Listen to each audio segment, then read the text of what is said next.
temos tempo. Assim nos diz a palavra do Senhor. Mas os filhos de Israel foram fecundos, aumentaram muito, se multiplicaram e se tornaram extremamente fortes, de maneira que a terra se encheu deles.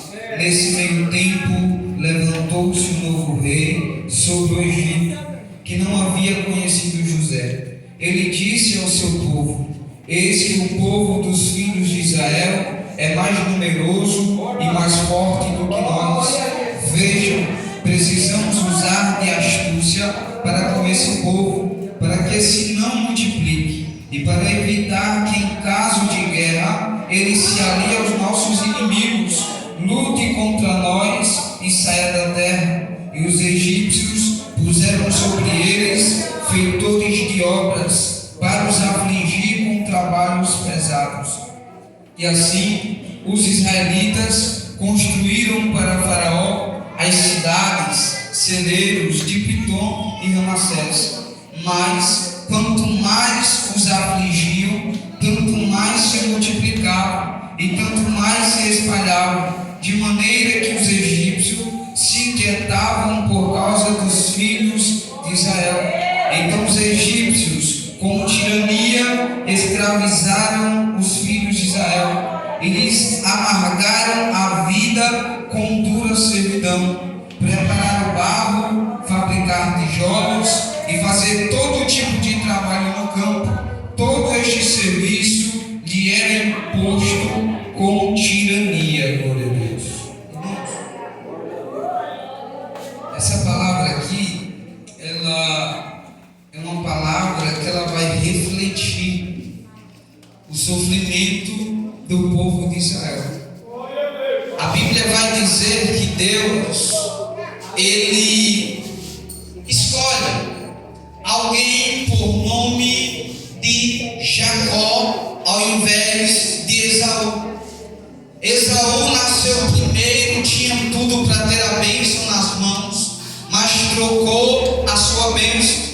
Então Jacó, mesmo nascendo por segundo, mas Jacó, ele participou da bênção que Deus tinha preparado para ele. Porque Jacó, irmãos, ele foi alguém, apesar de ter nascido em um segundo, mas ele foi alguém que soube valorizar a primogenitura. Ele soube valorizar aquilo que realmente deveria ter valor. Então, quando Jacó, ele é abençoado, a Bíblia vai dizer que Jacó vai gerar alguns filhos. E quando Jacó gera alguns filhos, interessante que os nossos Deus vai escolher esses filhos para representar as 12 tribos de Israel. E quando Deus, ele escolhe Jacó, quando Deus escolhe as 12 tribos de Israel, interessante, irmãos, que José agora, ele vai ser vendido pelos próprios irmãos. E quando José é vendido pelos próprios irmãos, José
Elizabeth não era